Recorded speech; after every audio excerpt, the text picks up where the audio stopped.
स्वागत आहे तुमचं नवीन एका व्हिडिओमध्ये. तर आज आपण चाललेलो आहोत कर्वेनगरमध्ये. आज आपल्याला गुढीपाडव्याची सुट्टी. तर चला बघू काय काय होतं आपल्यासोबत कर्वेनगरमध्ये गेल्यावर.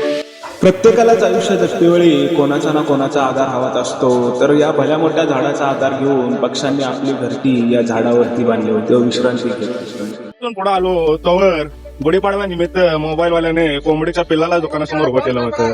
हे बघा कसं आलो होते पंख. तर हे आहेत डॉगेश भाऊ. 1 ते 4 झोप काढून निवांत बसले होते. तोवर पोचलो आपण वारग्यातल्या खाऊ गल्लीमध्ये. तर ही नव्याने स्थापन झालेली खाऊ गल्ली कोणाकोणाला माहिती आहे नक्की कमेंट. तिथून पुढे जाऊन पोचलो बर्ड टोस्ट या दुकानामध्ये. लांबून वाटलं चहाचं दुकान आहे, तर आत गेल्यावर समजलं हे तर भल्या मोठ्या ब्रँडचं दुकान आहे. आता बघू म्हटलं काय कपडे आवडतात काय, पण यांचे कलर बघून तर काय राव कपडे आवडले नाही.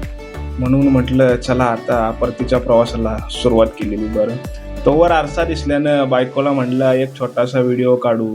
बाजूलाच असलेल्या झुडिओमध्ये अचानक गर्दी दिसल्यामुळे बायकोने आणि मी ताबा टाकला. आतमध्ये गेल्यावरती बायकोला जी खरेदी करायची होती ती सर्व खरेदी बायकोनं पटापट उरकून घेण्याच्या प्रयत्नात एक पण गोष्ट न आवडल्याने भल्या मोठ्या रांगेतून एक छोटीशी वस्तू घेऊन बाहेर निघालो.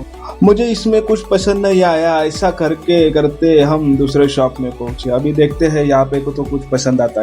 उभारून वैताग आलाय आता मित्रांनो. काय राव मित्रांनो, लय उभारून वैताग आलाय. पण आता काय माहिती कधी आपली शॉपिंग होते आणि आपण घरी जातो.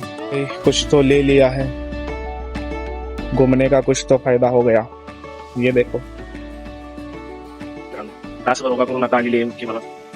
चला आता जाऊया घरी. मित्रांनो फायनली आमची झालेली आहे खरेदी आणि आता आम्ही निघालेलो आहे घरी. बाय बाय, भेटू आपण पुढच्या ब्लॉग मध्ये.